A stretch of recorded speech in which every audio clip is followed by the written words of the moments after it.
Blackpink's professional way of dealing with sound problems on stage 2 years ago. Blackpink's stage spirit is always appreciated. Many times they have problems on stages, but they are always confident to deal with them. Over time, the four girls have gained more and more experience, but few people know that since they were rookies, the YG girl group has dealt with sound problems while performing quickly and professionally. The incident occurred when Blackpink performed at a university in May 2018. Blackpink was performing Bumbaya when a loud noise suddenly rang out, then the music stopped.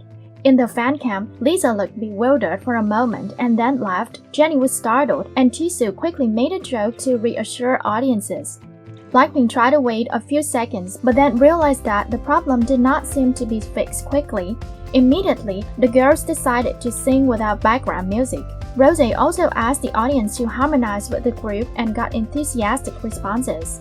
Without background music, Blackpink was still confident, showing the ability to sing live as well as their stage skills. In the end, they ended the performance beautifully.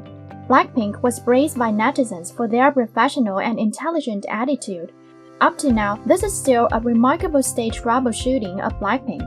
Notably, at that time, the YG girl group had only debuted for 2 years, but their confidence and their way of handling situations were like artists with many years of experience.